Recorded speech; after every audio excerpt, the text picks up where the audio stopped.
All right, so primary season is now in full swing with less than 6 months until the midterm elections, and political super PACs are already spending millions. Some dark money groups, including AIPAC Super PAC, United Democracy Project, have dropped millions on boosting endorsed candidates and attacking progressives in those primaries. We wanted to talk to two groups about this trend, but only one agreed to come on this program. With me now is Jeremy Ben-Ami. He is the president of J Street, a lobby organization for a pro-Israel and pro-peace movement.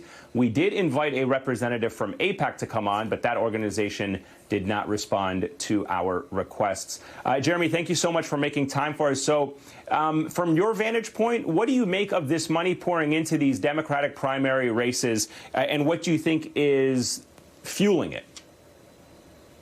Well, it's very clear in the part of at least AIPAC what is fueling it. Obviously, there are a number of sources of these different super PACs, but AIPAC in particular has been involved in the political process for many years, but never actually explicitly admitted what it was doing. Now the curtain has been pulled back on their activities, and we're seeing tens of millions of dollars flowing into Democratic Party primaries with a real specific agenda, which is to shut down people who have a critique of what the Israeli government is doing in its occupation of Palestinian people. And that is a position within the Democratic Party that is gaining increasing currency, particularly among progressives, but really in the center of the party as well. And AIPAC is spending tens of millions of dollars to shut down that dissent and instill fear in people who might dare to criticize Israeli policy.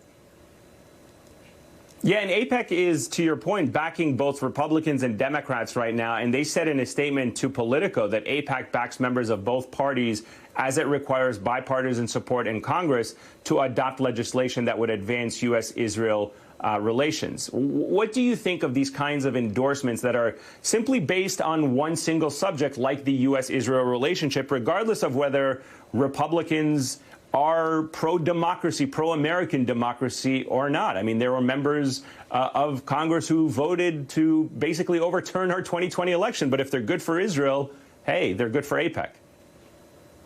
Well, I mean, it's really ironic that AIPAC chose to name its super PAC the United Democracy Project. They don't acknowledge that it's AIPAC right up front, call it democracy. And then they endorse 109 members of the House and Senate who voted to overturn the results of the 2020 election and who have not stood up to Donald Trump's big lie. So the very fundamental threat that exists to American democracy comes from this wing of the Republican Party that AIPAC is endorsing and funneling money towards. At the same time, through its super PAC, it's spending tens of millions of dollars not to defeat the candidates who threaten American democracy, but to threaten and defeat progressive Democrats who dare to criticize the threats to Israel's democracy. So it's really an irony within an irony.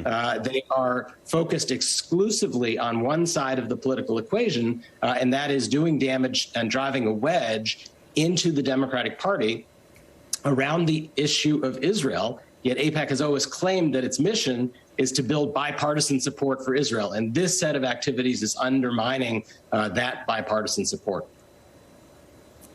Talk to me, Jeremy, about J Street's political endorsements. How do you guys thread that needle, and what are you doing in terms of funding ahead of the midterms? How do you strike that balance between what the United States is going through, what Israel is going through, and the concerns you have for both? Well, we are a super PAC as well now. We have joined into this process and have our own super PAC, but we call it J Street. And we're very straightforward about what it is that we're doing. We are backing candidates who are promoting democratic values in the United States and when it comes to Israel-Palestine. So we support candidates who are in favor of an American foreign policy that promotes the resolution of the Israeli-Palestinian conflict, the end of occupation, both Jewish rights and Palestinian rights when it comes to the conflict. But most importantly, candidates who are standing up for American democracy and willing to protect and defend against the very real threats that we are facing from one wing, sadly, right now, of one political party.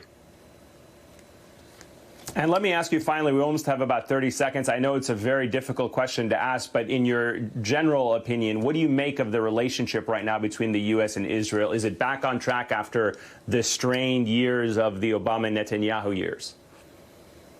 Well, I think that the fundamental relationship between the two countries is on track. I think there's a divergence in terms of policy at times. And the Trump years, there was a support for, let's say, a one-state resolution of this conflict with only a state of Israel for the Jewish people and no state for the Palestinian people. Under Joe Biden, we are now back in supporting the concept of two states for two peoples.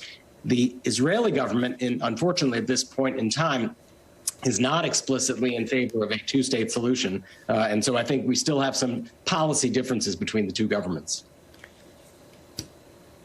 All right, Jeremy Ben-Ami, always a pleasure. Thank you so much for making time for us this evening, Jeremy.